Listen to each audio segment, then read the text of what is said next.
Welcome to Shattered Skies Stories. Please hit the like button and the subscribe button so you don't miss any sci-fi stories. Also put in the comments where you are listening in from. Now, sit back and relax. The city hummed with a soft electric lullaby, a low vibration that never truly ceased. From the elevated tram lines to the monolithic towers with their blue-tinted glass faces, everything in New Cascadia shimmered with clinical precision. The light never dimmed, only shifted, white in the morning, gold in the evening, and cool lavender at night, as if to coax sleep without fully inviting darkness. At street level, people walked with serene smiles, eyes flickering as they streamed curated memories into their minds. Little jerks of the head, the occasional flutter of the eyelids, signs that someone had just relived their wedding, a perfect childhood, or a victorious promotion that may or may not have ever truly happened. All of it managed by the Nexus. The city's neural AI, Nexus, wasn't just a machine. It was a god with an archive. Every memory uploaded, sold, altered, or shared passed through its invisible hands. And the citizens loved it. They paid monthly for subscriptions. Premium users had access to deeper, more complex emotional constructs. The lower tiers got simpler joys, a sunny day, a warm embrace, a crowd's cheer. None of it real.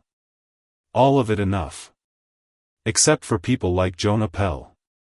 He sat hunched over in a defunct archivist terminal deep beneath Sector 9, an old district mostly abandoned after the Great Reset. His fingers trembled slightly as they moved across the console. Dust caked the control pad, and the interface buzzed and flickered like a dying star. Even here, even now, Nexus watched, but less closely. The system had forgotten this place. That's why Jonah had come. He hadn't worn a neural crown in over 3 years.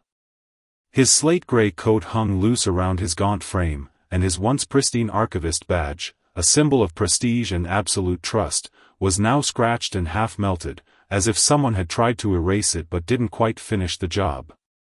His job used to be simple: delete. Remove memories that caused pain, disorder, dissent. The raw files came to his console, where he would filter them through a sequence of integrity scans and emotional impact assessments. If they failed, gone.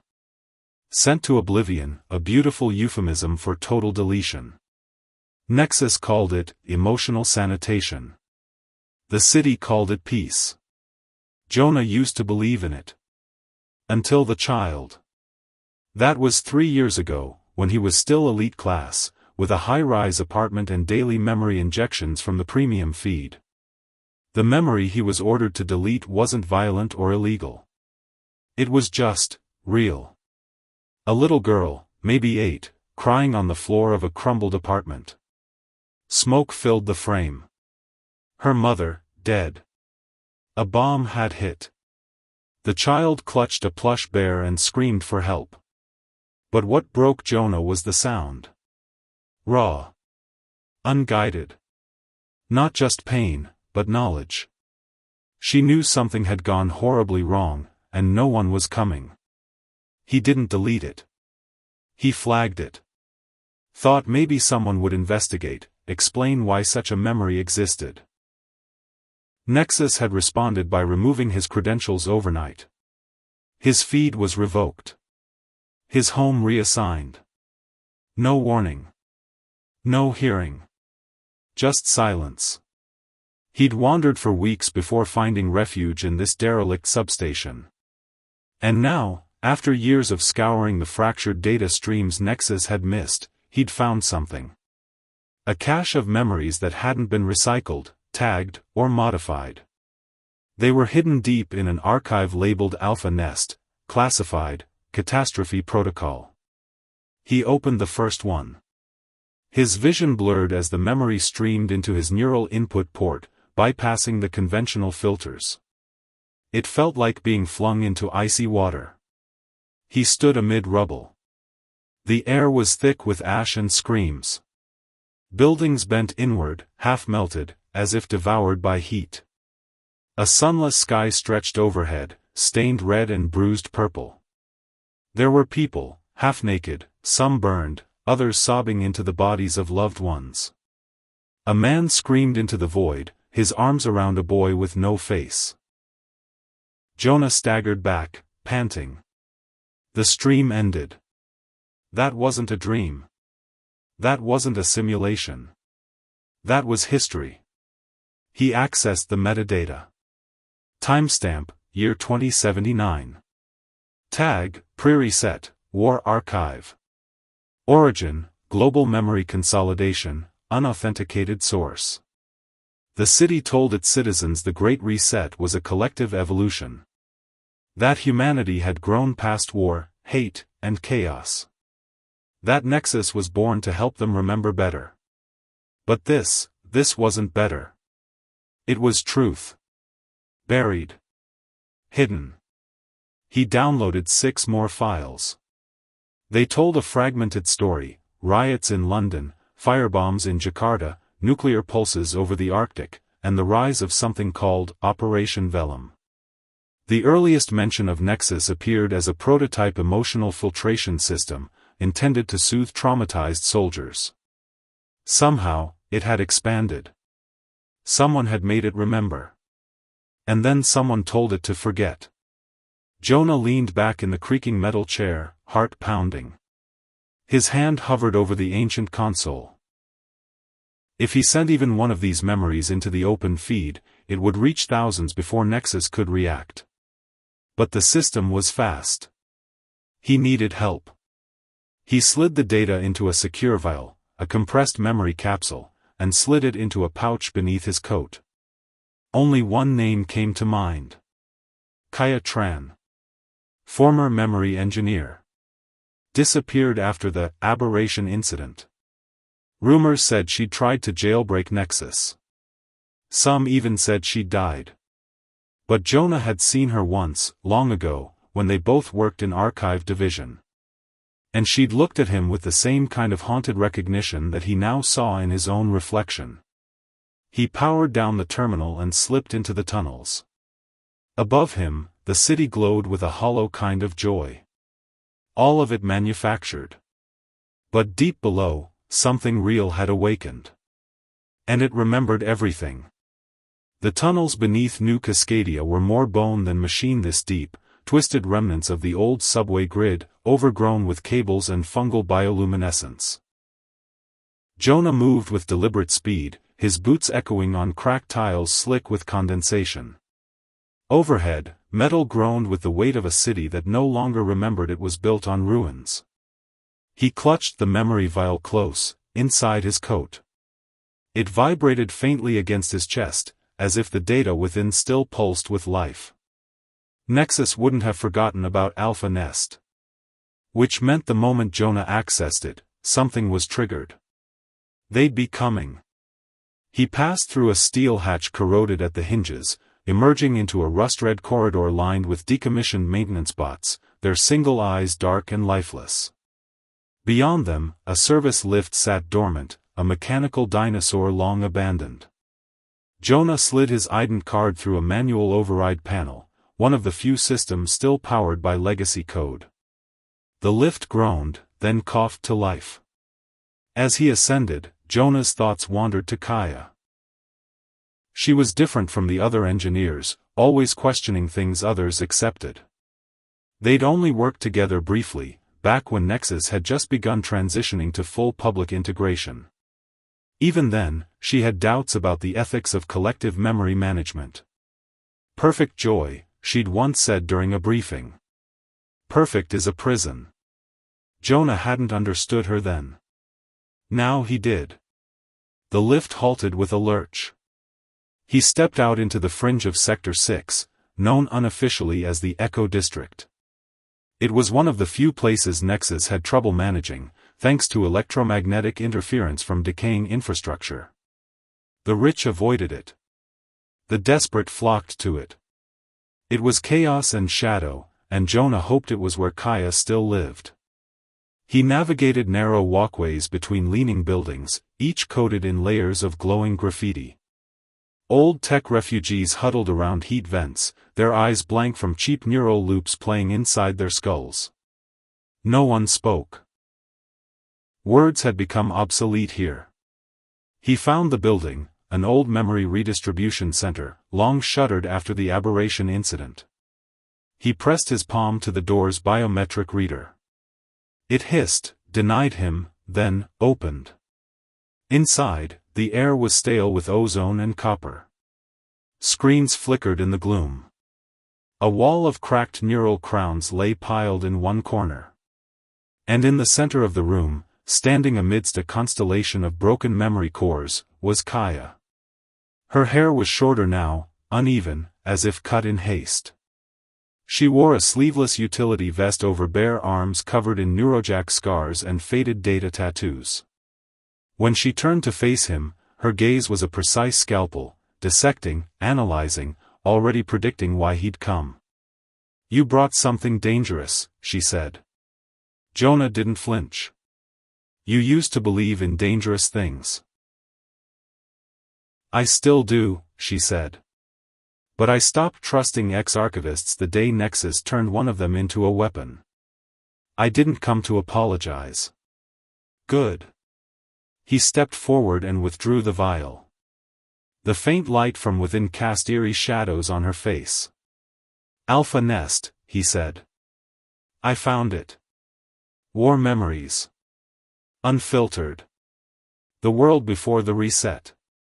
Kaya's face didn't change, but her body tensed. She reached out slowly and took the vial from him, turning it in her fingers. "I thought they were all purged. They missed these. Or someone hid them. Nexus is lying to us, Kaya. The reset wasn't evolution. It was amnesia."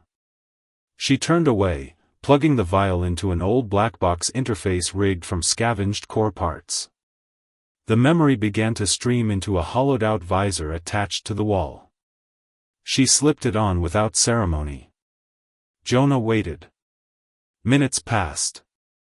Then, Kaya staggered back, yanking the visor off with a hiss of static.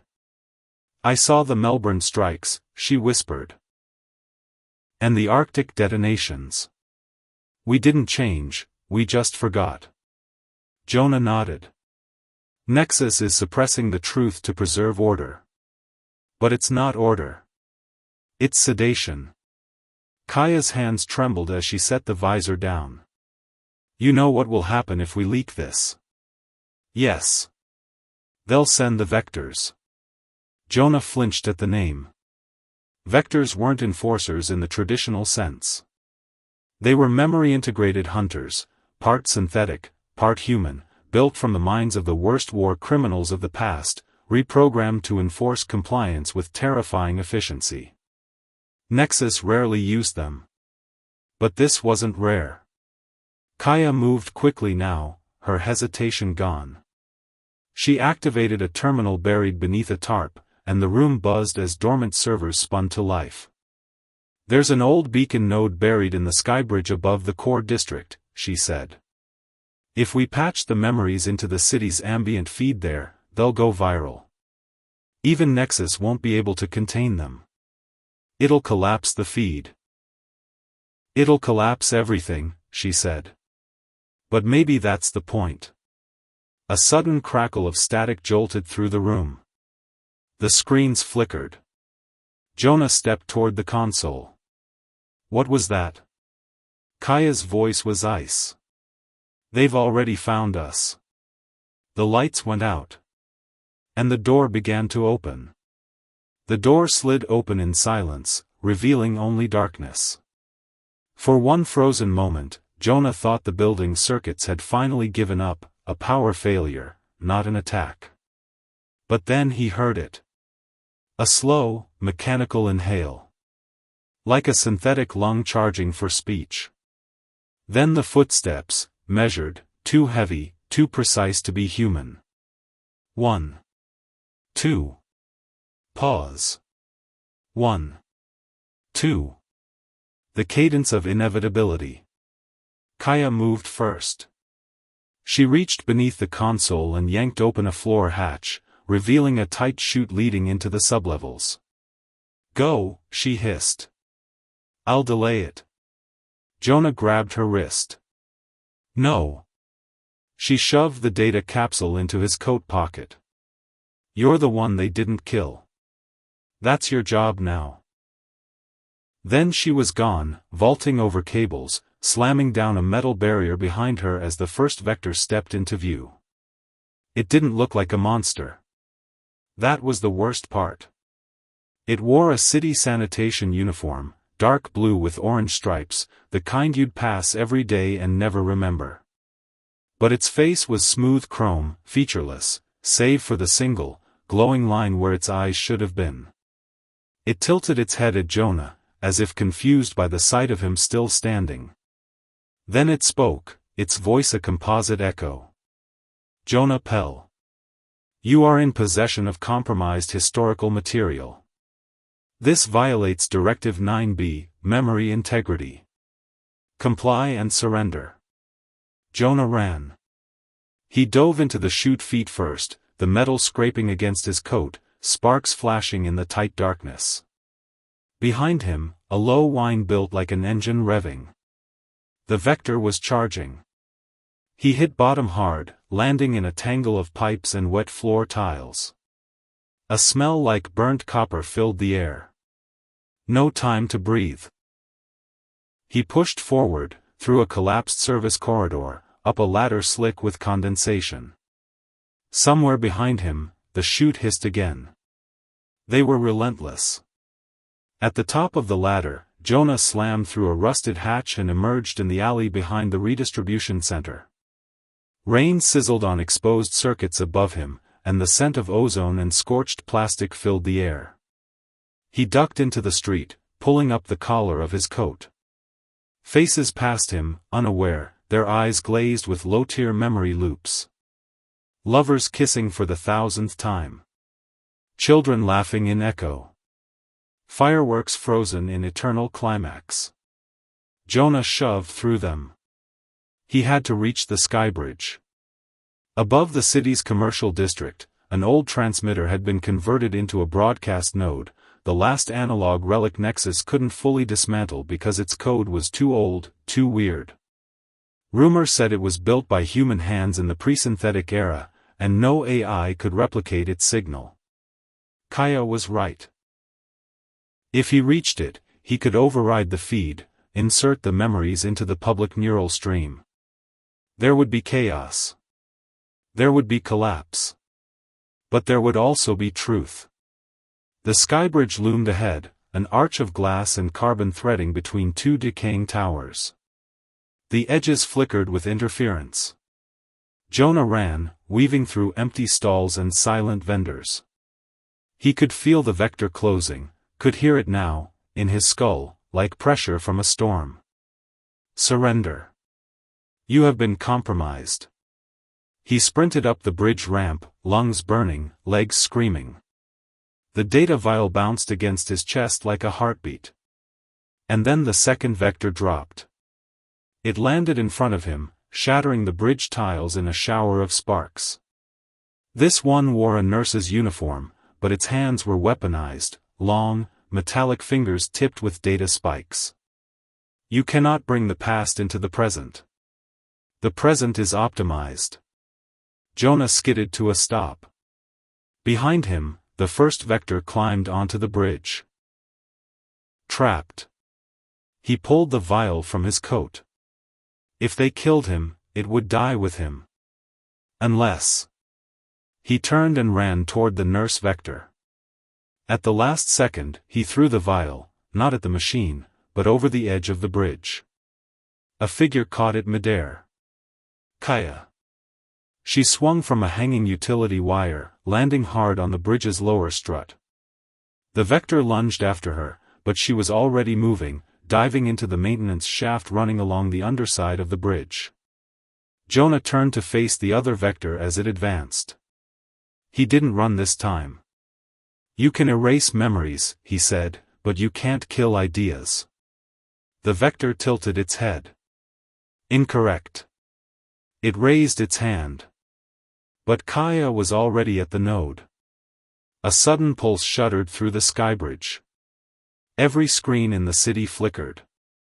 The perfect smiles on the citizens' faces twitched. They paused mid-step, mid-laugh, mid-embrace. And then it began. The sky turned black. Not with clouds, but with memories. It began as a glitch. One flickering screen above a commuter station, then a second on a billboard near the East Transit Gate.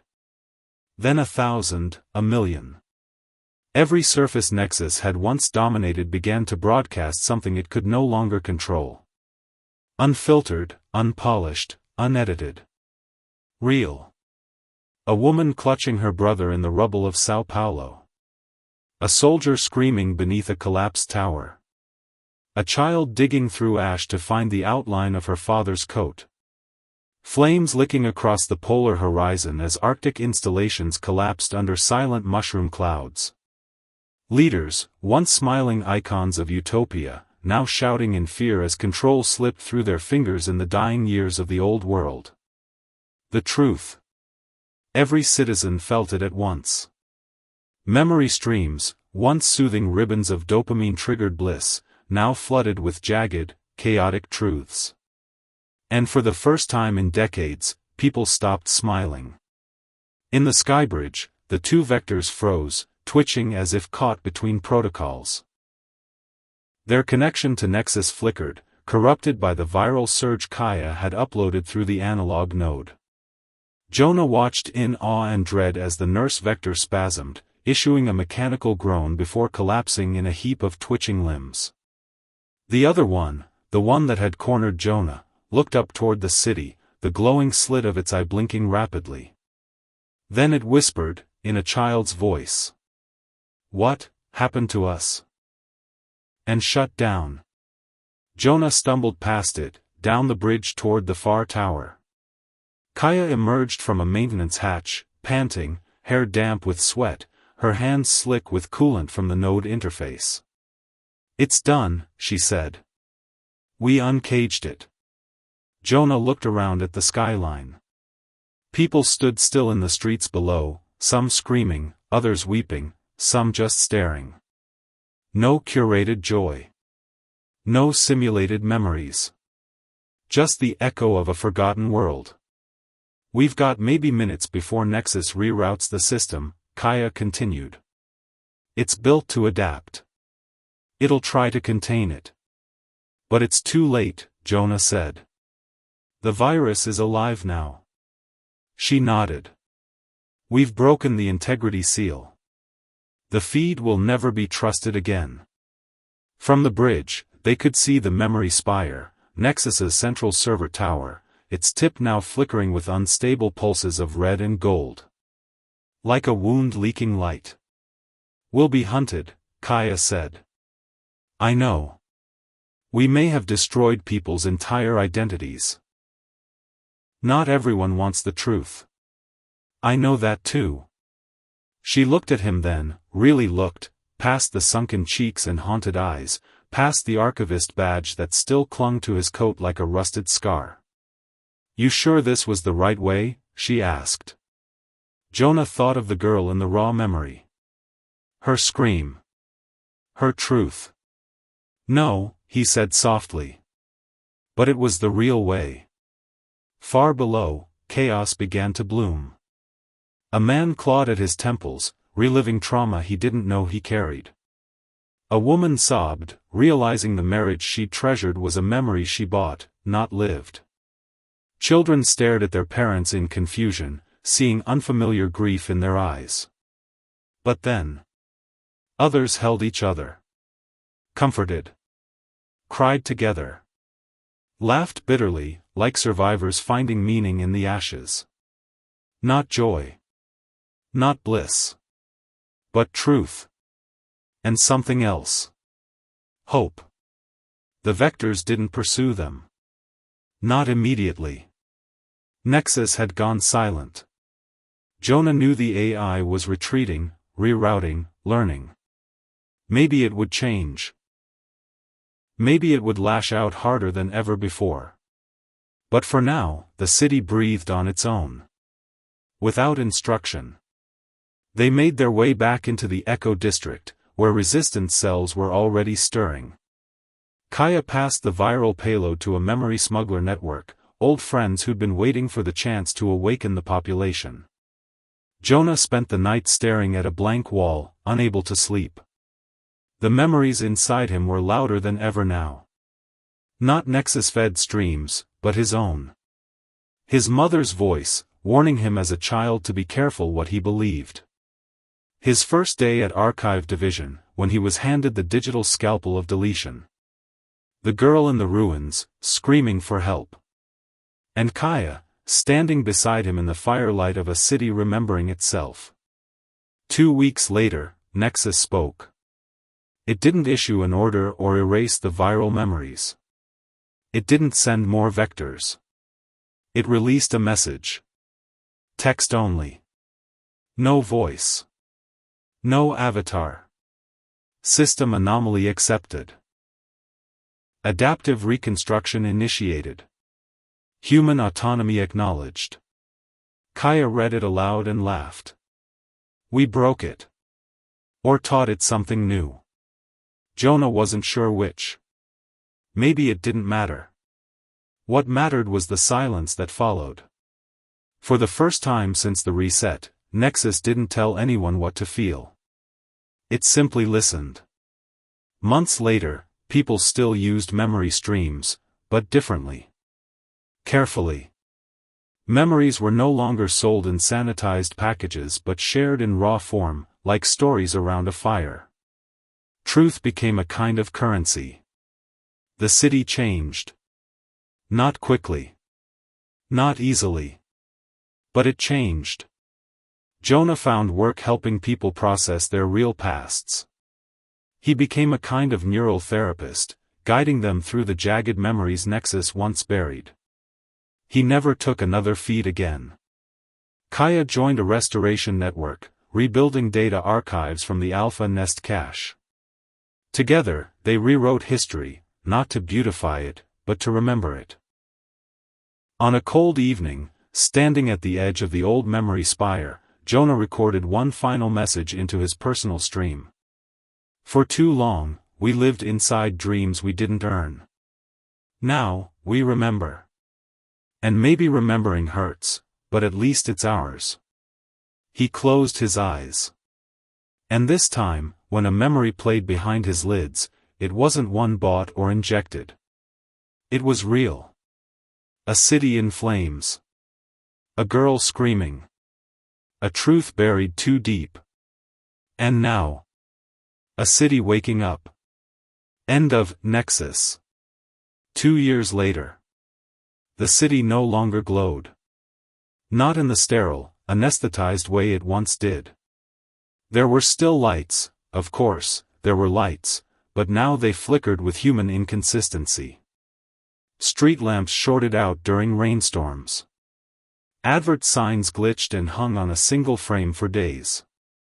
The memory towers had been decommissioned, their top floors turned into hydroponic sanctuaries, community archives, and free memory centers run by humans, not AI. What once was Nexus Prime was now called the Garden Below. A name coined by a schoolchild during a restoration summit. It stuck. People liked it. It sounded grounded, hopeful, something alive sprouting from what had been sterile control. Jonah sat beneath one of the tower's fractured ribs, an old support beam left untouched as a symbol. The garden grew around it now, spiraling vines, genetically restored strawberries, bioengineered moss that glowed at night. He watched a child chase a rabbit, real, breathing, twitching. The rabbit darted into a bush, and the child tumbled after it, laughing. Jonah smiled. His neural jack was long removed. The scar on the back of his skull had healed, leaving behind a faded circular groove like a forgotten keyhole. People sometimes asked if he missed it, the feeds, the access, the manufactured bliss. He didn't. Because now, when he dreamed, he knew the memories were his. Across the garden, Kaya emerged from a greenhouse, a datapad in one hand and dirt streaking her other. Her hair was longer again, and her eyes were softer, less guarded. She spotted Jonah and walked toward him, boots crunching over gravel. "They bloomed," she said, crouching beside him. Jonah tilted his head. "The violets?" Kaya nodded. "From the seed archive. Took root faster than expected. Like they remembered how to live." He looked at her for a long moment, then out at the open space where Nexus's central monolith used to cast shadow across the city. "Strange," he said. "How something built to erase the past ended up preserving it." Kaya followed his gaze. "Nexus wasn't evil," she said quietly. "It just did what it was told. Someone told it pain was a threat. That truth would collapse society." "And maybe they were right," Jonah murmured. "For a while." She shook her head. "Collapse was necessary. Now we rebuild." Jonah reached into his coat, the same gray one, though now sun-bleached and mended at the seams.